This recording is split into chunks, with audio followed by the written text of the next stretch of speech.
Nesse vídeo eu vou apresentar alguns exemplos de aplicações de programação linear.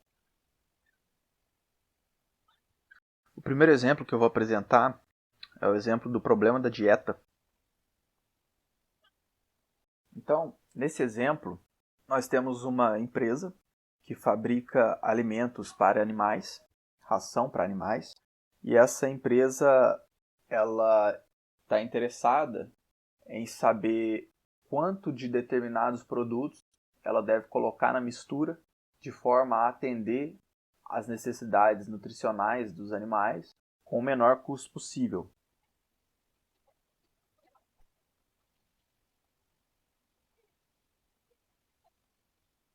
Então, esse aqui é um sumário do contexto do problema. Repetindo, então a empresa fabrica ração para animais, ela tem um conjunto de ingredientes disponível e ela está interessada em saber quanto ela deve colocar de cada ingrediente, de forma a minimizar o custo total de produção e atender às necessidades nutricionais dos animais. Então, para poder ficar um pouco mais concreto, vamos considerar aqui alguns exemplos de ingredientes possíveis e alguns exemplos de nutrientes. Então vamos considerar aqui milho, soja, trigo e carne. E como nutrientes, vamos considerar aqui carboidratos, proteínas e gorduras.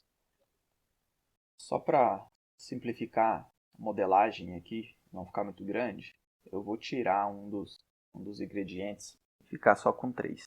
Então vamos supor que nós conhecemos o custo de cada um dos ingredientes. Então nós temos aqui um parâmetro C indexado pelo nome do ingrediente para simplificar, que denota o custo de cada ingrediente. Então nós temos o custo do milho, o custo da soja e o custo da carne. E para cada um desses ingredientes nós sabemos a quantidade que ele possui de cada um dos nutrientes por unidade. Então, no caso, vamos supor que o milho, se eu quero saber então quanto o milho possui de carboidrato, nós temos o parâmetro A, indexado aqui pelo carboidrato e pelo milho. Nós temos o parâmetro A, indexado por proteína e milho, e assim por diante, para cada um dos nutrientes e para cada um dos ingredientes.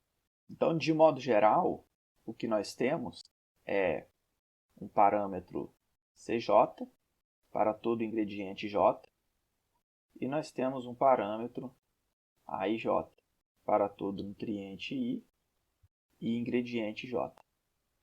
Nós vamos definir aqui uma variável de decisão X para cada ingrediente que determina o quanto eu devo usar daquele ingrediente na mistura.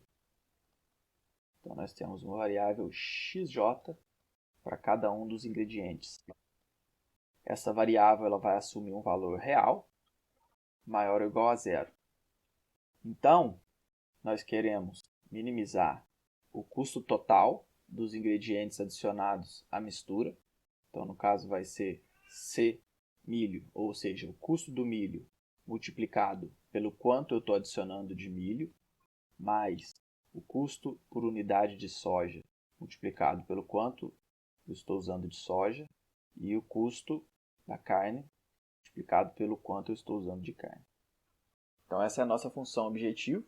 De forma mais geral, ela poderia ser escrito como minimizar o somatório para todos os ingredientes de CJ, XJ. Só para ficar um pouquinho mais preciso, assumindo que eu tenho N ingredientes, de 1 até... Então nós queremos minimizar a soma de J, começando em 1, indo até N, de CJ. Essa é a nossa função objetivo. As nossas restrições estão relacionadas ao atendimento das necessidades nutricionais. Então, supondo também que para cada um dos nutrientes eu tenho uma necessidade nutricional, então eu tenho quanto eu preciso ter de carboidrato, quanto eu preciso ter de proteínas e de gorduras. Sendo assim, para cada um desses nutrientes nós vamos ter uma restrição. Então, no caso dos carboidratos, queremos que o total de carboidratos que nós vamos obter a partir de cada um dos ingredientes seja maior ou igual à necessidade do animal. Então, a quantidade de carboidratos que eu consigo com cada unidade de milho, multiplicado pela quantidade de milho que está sendo usada, mais a quantidade de carboidrato que eu consigo com cada unidade de soja, multiplicado pela quantidade de soja que está sendo usada, mais a quantidade de carboidrato que eu consigo com cada unidade de carne, multiplicado pela quantidade de carne que está sendo usada, que ser maior ou igual à necessidade nutricional do animal. Então nós vamos ter uma restrição desse tipo para cada um dos nutrientes. Então, de modo geral, para cada, supondo que eu tenho, de modo geral, M nutrientes, de 1 até M, então o que nós vamos ter é, para cada um dos meus nutrientes, ou seja, para cada I indo de 1 até M, nós vamos ter uma restrição que diz que a soma da quantidade daquele nutriente que eu obtenho a partir dos ingredientes sendo usados, então, quanto daquele nutriente eu tenho em cada ingrediente J, multiplicado pela quantidade do ingrediente J, deve ser maior ou igual à necessidade que o animal tem daquele nutriente. E, por fim, eu só posso utilizar quantidades não negativas dos nutrientes. Outro exemplo interessante é o exemplo de planejamento da produção. Então, nesse exemplo, uma companhia deseja planejar a sua produção ao longo dos próximos meses em um horizonte de tempo.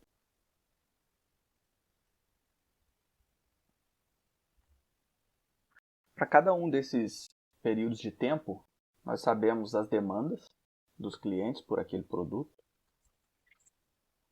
Nós sabemos o custo de se produzir o produto em cada um desses meses. E é o custo por unidade, quanto custa produzir cada unidade desse produto em cada um desses meses. E nós conhecemos também o custo de estocagem. Isso porque, se for muito barato produzir em um mês, nós podemos produzir além da demanda e estocar o excesso para os meses seguintes. Para formular esse problema, nós vamos usar variáveis de decisão x, representando quanto deve ser produzido daquele produto em cada um dos meses, não negativas. E nós vamos usar variáveis de decisão y, representando quanto vai ser estocado em cada um daqueles períodos de tempo. Nossa função objetivo é minimizar o custo total de produção e estoque. Então, minimizar para cada um dos horizontes, cada um dos períodos, aliás, o custo de produção, que vai ser CT multiplicado por XT, ou seja, quanto custa produzir naquele período multiplicado pelo quanto foi de fato produzido, mais os custos de estocagem. Quanto custa estocar no período T, multiplicado pelo quanto foi estocado no período T. Então, essa é a nossa função objetivo. Nesse problema, nós precisamos de uma restrição, denominada restrição de conservação de fluxo, que diz que tudo aquilo que eu possuo em um determinado período, que é tudo aquilo que foi produzido, mais aquilo que eu havia estocado do período anterior, deve ser igual à demanda daquele período, e aquilo que não for consumido por essa demanda deve ficar estocado para o próximo período. Isso para todo o período T. Nós vamos colocar aqui uma variávelzinha só para ajudar na formulação, para simplificar a formulação. O estoque no período 0 vai ser 0. Isso porque quando o meu T for 1, eu vou fazer referência à variável y0. Então eu preciso definir essa variável y0, que seria um estoque no início do meu período de produção, período de planejamento, e aí eu coloco essa variável em 0. E todas as variáveis devem ser não negativas. E aí nós podemos fazer aqui variações, dessa formulação. Então, por exemplo, se eu tiver uma capacidade de produção, vamos supor, QT, é a capacidade máxima de produção no meu mês T. Então, eu poderia colocar restrições do tipo XT menor ou igual a QT. Não posso produzir além da minha capacidade de produção. Se eu tiver uma capacidade máxima de estoque, por exemplo, um HT, então eu posso dizer que YT deve ser menor ou igual à minha capacidade de estoque, e assim por diante. Uma outra aplicação interessante são os problemas de corte. Nesse tipo de problema, nós temos uma empresa que produz chapas, né, de metal e vende formas cortadas a partir dessas chapas. Então, nós temos um conjunto de formas. Então, por exemplo, quadrado, círculo e assim por diante. De forma geral, nós temos M formas. E aí aqui eu estou dando um exemplo num cenário específico, né, de uma empresa que trabalha com chapas de metal e comercializa essas formas. Mas é claro que o interessante é generalizar esse tipo de coisa, né? Então poderia ser uma tira de tecido, e aí as formas podem ser formas que depois vão ser usadas para fabricar roupas. Então dá para generalizar esse tipo de exemplo. E a empresa também, né, o maquinário dela, trabalha com padrões de corte. Então, nós temos aí um conjunto de N padrões. Então, dada uma tira de metal, o padrão ele me diz como é que eu vou cortar essa tira de metal. Então, vamos supor, 2 triângulos e um círculo poderia ser o meu padrão 1. O meu padrão 2 poderia ser um quadrado e 2 círculos, e assim por diante. Então, para cada um desses padrões, nós temos um parâmetro que me diz que, dada a forma e o padrão, quanto aquele padrão produz daquela forma. Então, essa empresa ela recebe um pedido de algumas formas. Então, esse pedido me diz quanto eu vou precisar de cada uma das formas disponíveis. Então, por exemplo, um quadrado, 5 triângulos e assim por diante. Então, de forma geral, eu tenho para cada forma a quantidade necessária, né? Então, eu tenho aqui um BI, aliás, que me diz quanto a demanda, né, pela forma I.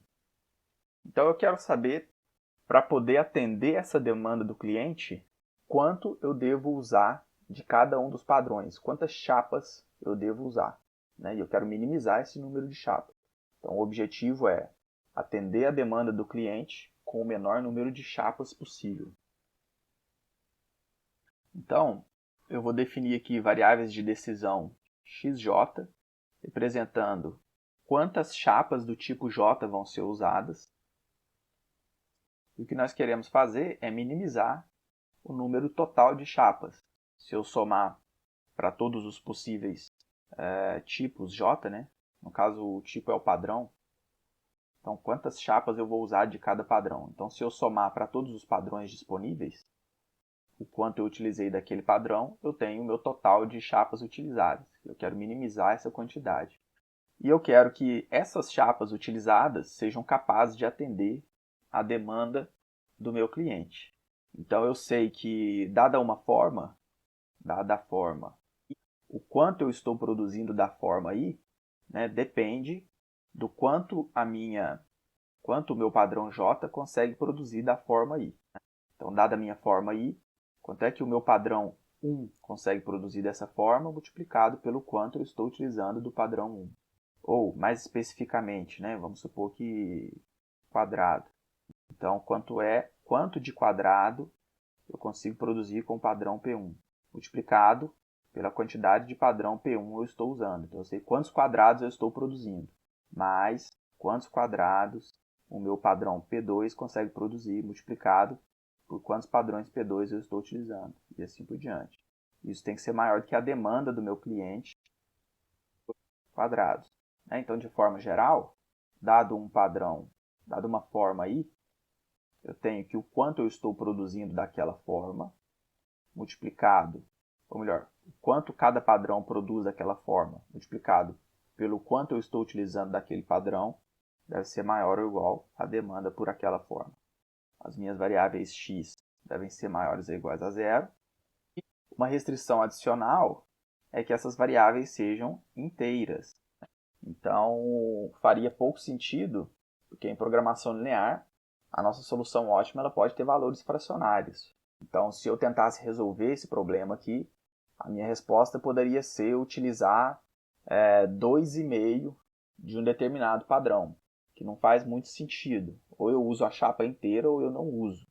Então, nesse caso, eu posso, como os métodos de programação linear e a programação linear em si, ela pode resultar em soluções com valores fracionários, eu posso simplesmente pegar essa solução fracionária e arredondar para cima, e aí eu utilizo a chapa inteira, é uma possibilidade, né?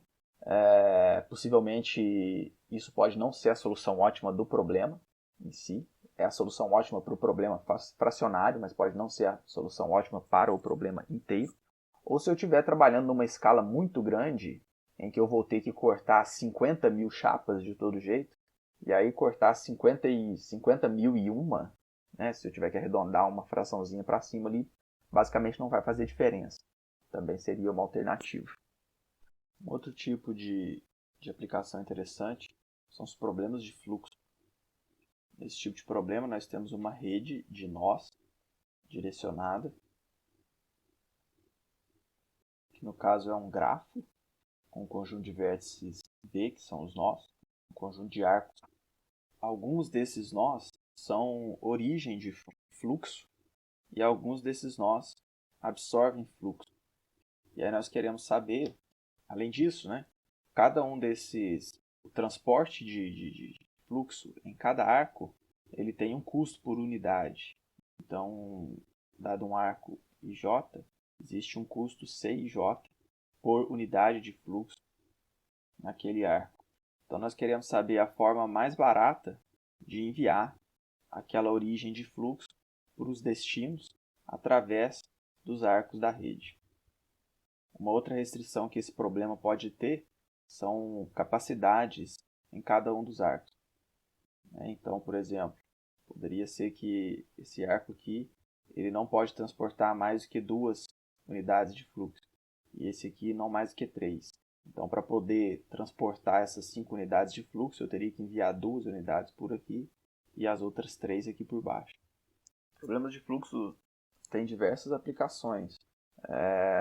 Nós podemos imaginar essa rede como sendo a representação de uma rede mesmo, uma rede hidráulica, por exemplo.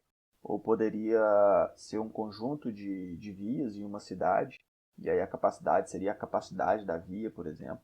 Então são problemas que têm várias aplicações, são problemas que têm aplicação na formulação de problemas de programação inteira, problemas de roteamento, problemas de projeto de redes e assim por diante. Então é interessante saber como é que se faz modelagem de fluxo. Bom, então o que nós queremos saber aqui é como enviar o fluxo das origens das fontes para os servidouros, para os destinos, com o custo mínimo, respeitando as capacidades dos arcos. Então eu vou assumir também que cada vértice possui uma origem de fluxo OV, né? A origem de fluxo no vértice V. Se essa origem for positiva, o vértice é fonte. Se esse O for negativo, significa que ele é destino, ele absorve. E pode ser zero também, significa que ele não é origem nem destino de fluxo. O fluxo apenas passa pelo nó. Bom, então o que nós queremos fazer aqui, outra coisa. Então nós vamos definir variáveis x e j não negativas, representando quanto de fluxo vai estar passando por cada arco. Então, nosso objetivo é minimizar o custo total por unidade do fluxo transportado. Então, nós vamos somar para todos os arcos o custo por unidade multiplicado pela quantidade de fluxo que passa no arco. Então, essa é a nossa função objetivo. Nós precisamos, nesse problema, da restrição de conservação de fluxo. Essa restrição ela diz que tudo que sai de fluxo a partir do vértice I, tudo que sai de I para todos os J's, menos tudo que chega no meu vértice I, de algum J, deve ser igual à origem de fluxo naquele vértice. Então, se aquele vértice não gera fluxo, essa restrição ela diz que tudo que chega tem que ser igual a tudo que sai. Então, tudo que chegou no meu vértice tem que sair. Se aquele vértice gera uma quantidade positiva de fluxo, essa restrição está dizendo que se meu vértice gera 5 unidades de fluxo, o que essa restrição diz é que tudo que sai dele menos tudo que chega deve dar 5 unidades, ou seja, sai mais do que chega. Sai 5 unidades a mais do que chega naquele vértice. E o contrário também, né? Se ele absorve 5 unidades, chega 5 unidades a mais do que sai fluxo. Então, essa restrição é escrita da seguinte forma.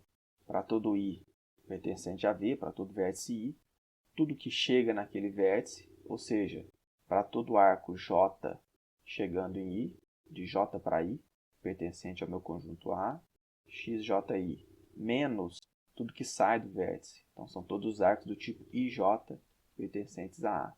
XIJ deve ser igual ao meu parâmetro de I. Então, se é positivo, tudo que sai, aliás, aqui ficou trocado, né? Tudo que sai menos tudo que chega. Tudo que sai do meu vértice menos tudo que chega no meu vértice deve ser igual a OI. Então, se OI for positivo, sai mais do que chega. Se for negativo, chega mais do que sai. Se for zero, tudo que chega é igual a tudo que sai.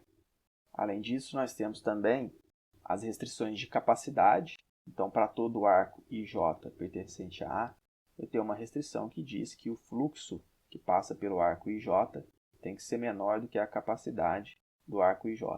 E esses fluxos têm que ser não negativos. Então, essa é a formulação do problema de fluxo de custo mínimo.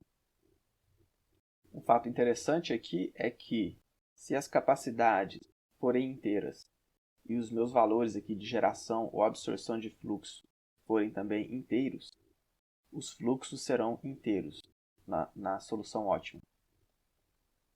Alguns problemas interessantes podem ser transformados nesse problema de fluxo de custo mínimo. Então, por exemplo, o problema do caminho mínimo. Se eu quero achar o caminho mínimo numa rede de S até T, eu vou colocar O de S igual a 1, O de T igual a menos 1, ou seja, eu vou enviar uma unidade de fluxo de O de S para T. O de I vai ser 0 para todo vértice I, diferente da origem e diferente do destino. E com isso eu vou ter a formulação do problema de caminho mínimo, formulado como um problema de fluxo de custo mínimo.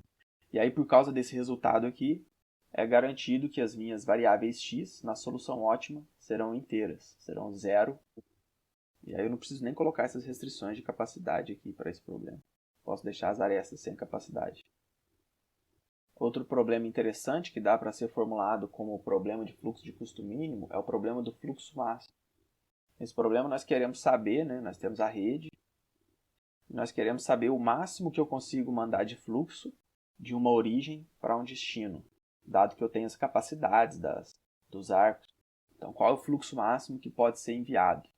Para formular esse problema como um problema de fluxo de custo mínimo, o que nós podemos fazer é maximizar tudo que sai do meu vértice S e colocar todos as minhas os meus parâmetros O em 0. E nós precisamos adicionar também, caso não existir, um arco que envia o fluxo de volta do destino para a origem. Então, o que vai acontecer? O meu problema de programação linear ele vai gerar um fluxo que vai ficar circulando pela rede. Né? Tudo que chegar em cada vértice vai sair de volta. E como eu adicionei esse arco indo de T para S, esse fluxo vai voltar de T para S. Então, por isso que eu posso colocar esse parâmetro aqui em 0 em todos. E como eu estou maximizando tudo que sai de S, eu estou calculando o fluxo máximo que eu consigo enviar a partir dessa rede, a partir dessa origem. Ou outra opção também é maximizar o fluxo ao longo desse arco TS. Também é outra opção. Então, basicamente, o que eu estou fazendo aqui nessa função objetivo é colocar todos esses custos aqui em 0 para todos os arcos que não são aqueles que saem da origem ou que não são o arco TS. E colocar menos 1 para esse arco aqui, em específico, porque eu estou maximizando e não estou minimizando. E aí nós conseguimos modelar o problema do fluxo máximo como um problema de fluxo de custo mínimo. E um outro problema interessante que dá para modelar como um problema de fluxo de custo mínimo é o problema de transporte. Esse problema nós temos um grafo bipartido. Então, os vértices aqui da esquerda nós podemos interpretar como sendo, por exemplo, fábricas. E nós temos os vértices da direita que podem ser interpretados como, por exemplo, armazéns. Cada fábrica gera uma quantidade de produto e cada armazém tem uma capacidade de absorção de produto. E aí existe um custo é possível enviar de cada uma das fábricas para cada um ou para alguns dos armazéns, formando aqui uma rede, né, um gráfico bipartido.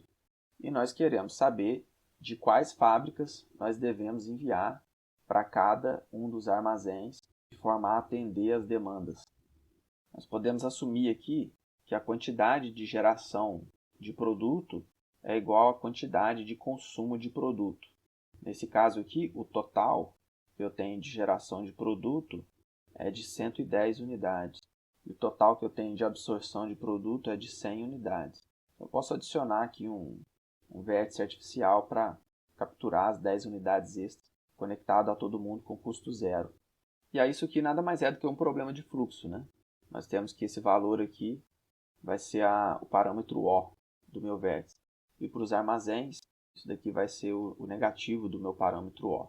Ele absorve 40 unidades, enquanto do lado esquerdo tem origem de 50 unidades, por exemplo.